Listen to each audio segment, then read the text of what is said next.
सो hi guys, मैं आज मैं बताऊंगा एडसेंस अप्रूवल के बारे में। बहुत सारी वीडियो मैं आपको साथ में शेयर कर चुका हूं कि एडसेंस कैसे अप्रूव्ड होता है, किस प्रकार से आप अप्रूव करा सकते हैं और क्या तरीका है, क्या फॉर्मूला है जो कि आप एडसेंस के लिए जा सकते हैं और किस तरीके से आप एडसेंस अप्लाई कर सकते हैं। फिलहाल अगर हम बात करें तो ये वीडियो बहुत ही डिफरेंट होने वाली है और ये वीडियो अगर आप इस वीडियो के साथ में बने रहेंगे तो आपको इतनी कुछ चीज़ें आपको सीखने को मिलेगी जो अब तक मेरे किसी वीडियो में देखने को आपको नहीं मिली है।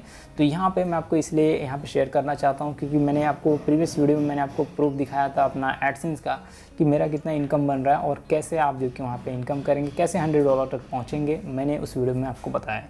तो फिलहाल आज हम ये डिस्कस करने वाले हैं कि एडसेंस अप्रूवल कैसे मिलता है और क्या क्या चीज़ें आपको फॉलो करनी पड़ती है।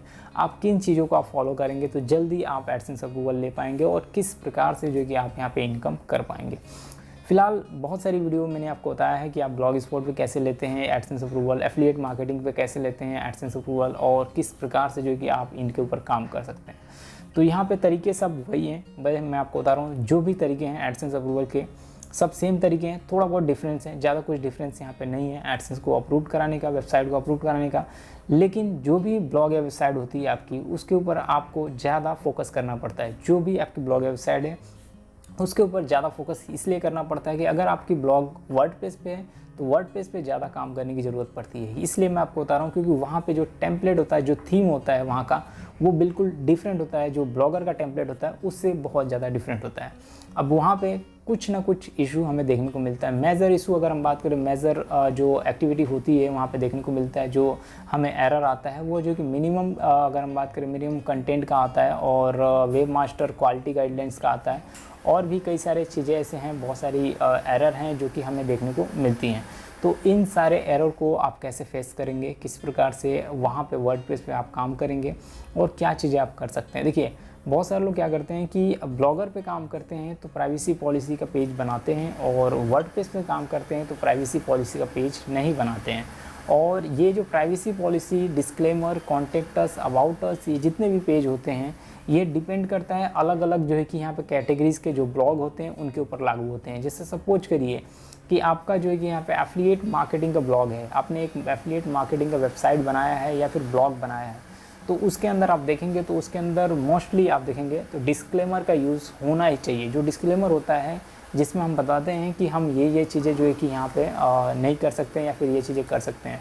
तो डिस्क्लेमर का जो पेज होता है उसमें बहुत सारी डिटेल्स होती हैं, आपने देखा होगा, वो चीज़ें आपको वहाँ पे बतानी पड़ेंगी, उसके अंदर वो पेज रखना पड़ेगा। और साथ ही साथ अगर हम बात करें तो जो फैक्ट का पेज होता है उसको भी आपको वहाँ पे क्रिएट करने की ज़रूरत पड़ती है। तो ये दो पेज तो कॉमन हो गई। अगर हम बात करें एडिशनल पेजेस हो गई जो कि privacy policy, contact us, about us page के अलावा ये 3 पेज ऐड होते हैं जब भी जाके आपको एडसेंस अप्रूवल देखने को मिलते हैं। अगर सपोज करिए कि आपने किसी पेज को हटा दिया, जैसे कि आपने about us, privacy policy, contact us को रखा है और आपने जो है कि वहाँ पे डिस्क्लेमर और फैक्ट को आपने नहीं ऐड किया है क्योंकि वो एफिलिएट मार्केटिंग से रिलेटेड बिलोंग करती है और एफिलिएट मार्केटिंग से रिलेटेड होने की वजह से आपको वो सारी डिटेल्स ऐड करनी ही पड़ेगी। आपको बताना पड़ेगा कि आप क्या चीज़ें स्टोर कर रहे हैं, क्या चीज़ें नहीं रख रहे हैं। कुकीज़ वगैरह के बारे में भी आपको यहाँ पे उनके साथ में अगर हम बात करें तो वहाँ पे शेयर करनी पड़ेगी यूज़र के साथ में, जिससे अगर हम बात करें तो वो एडसेंस चेक करते हैं। वो जो कि वेब मास्टर में चेक किया जाता है, वो जो कि वहाँ पे एनालाइज़ किया जाता है, उसके माध्यम से आपको वहाँ पे जो अप्रूवल रेटिंग है, वो जो अप्रूव्ड होती है, वो सब देखने के बाद ही आपको आपकी वेबसाइट को अप्रूव किया जाता है।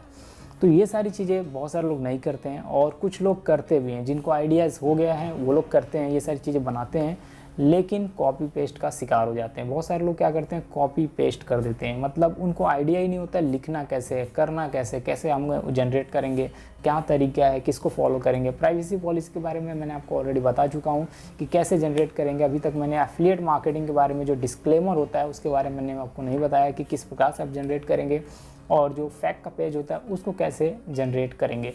तो आने वाले वीडियो में मैं आपको इसके बारे में भी बता दूंगा और इसके बारे में मैं आपको यहाँ पे डिस्कस करूँगा कि कैसे आप जो कि फैक्ट का पेज होता है उसको कैसे जनरेट करेंगे, डिस्क्लेमर का पेज कैसे जनरेट करेंगे और किस प्रकार से इसके ऊपर आप काम कर सकते हैं।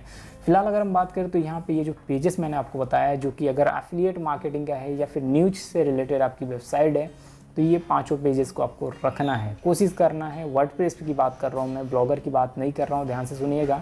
मैं ब्लॉगर की बात नहीं कर रहा हूँ, मैं वर्डप्रेस की बात कर रहा हूँ। अगर आप वर्डप्रेस पे हैं तो privacy policy, contact us, about us and disclaimer and fact pages को आपको ऐड करना है। अगर आपकी कैटेगरीज है न्यूज और अगर आपकी कैटेगरीज है एफिलिएट मार्केटिंग, ये दोनों में कैटेगरीज है तो आपको इनको रखना है। और कैसे जनरेट करना है मैं आपको आने वाले वीडियो में बताऊंगा, क्योंकि जनरेट कैसे करना है वो आपको जानना बहुत ज़रूरी है। अगर आप कॉपी पेस्ट करेंगे तो आपका कोई फ़ायदा नहीं होने वाला, कुछ भी बेनिफिट नहीं होने वाला है, क्योंकि कॉपी पेस्ट वाला ऑलरेडी मैं आपको बता रहा हूँ वहाँ पे पॉलिसी वायलेशन का एरर आता है। तो एडसेंस अप्रूवल में बहुत सारी चीज़ें होती हैं जिनको ध्यान से काम करने की ज़रूरत पड़ती है, जिनके ऊपर फोकस करना पड़ता है। और कुछ भी अगर ऐसा एक्टिविटी आप कर देते हैं, जैसे सपोज करिए कि मैंने एक यूज़र का जो कि वेबसाइट रिव्यू किया था रिसेंटली, और उसमें मैंने देखा था कि उसने जो है कि कंटिन्यू जो कि पहले जो पोस्ट होते थे वो जो है कि स्पिन बोर्ड की मदद से जनरेट करता था और कंटिन्यू काम करता था।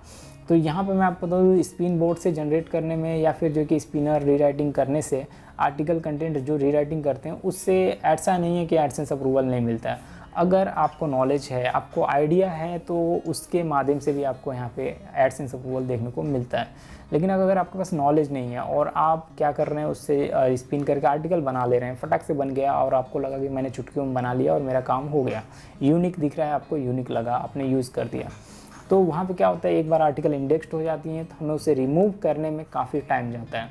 जैसे सपोज करिए हमें ऐसा लगा कि हमें आर्टिकल को इंडेक्स किया, अब मुझे लग रहा है कि ये आर्टिकल बेकार है और मेरे काम की नहीं है, इससे अप्रूव्ड नहीं मिलने वाला है, तो मैं उस आर्टिकल को वहाँ से डिलीट करता हूँ। और जैसे डिलीट करूँगा तो क्या होगा कि वो आर्टिकल को वेब मास्टर से हटाने में 1 वीक का समय लग जाता है। नहीं 1 वीक का, तो मैं आपको बता रहा हूँ 2 डेज़ to 3 डेज़ यहाँ पे लग जाते हैं, जो कि उस आर्टिकल को रिमूव होने में, या फिर हमें मैनुअली रिमूव करना पड़ता है। अगर आपको पता है मैनुअली कैसे रिमूव करते हैं तो बहुत अच्छी बात है, अदरवाइज़ जो है कि यहाँ पे प्रॉब्लम फेस करना पड़ता है। उसके बाद जो कि हम क्या करते हैं, एक नए आर्टिकल को लिखते हैं। वैसे ही वो भी यूज़र कर रहा था, पुराने आर्टिकल को डिलीट किया और नए आर्टिकल को फिर से लिखना शुरू कर दिया जो कि यूनिक थे, लेकिन एडसेंस अप्रूवल नहीं मिल रहे थे, बहुत ज़्यादा प्रॉब्लम हो रहा था। उसको मैंने चेक किया और काफ़ी कुछ उनको गाइड किया।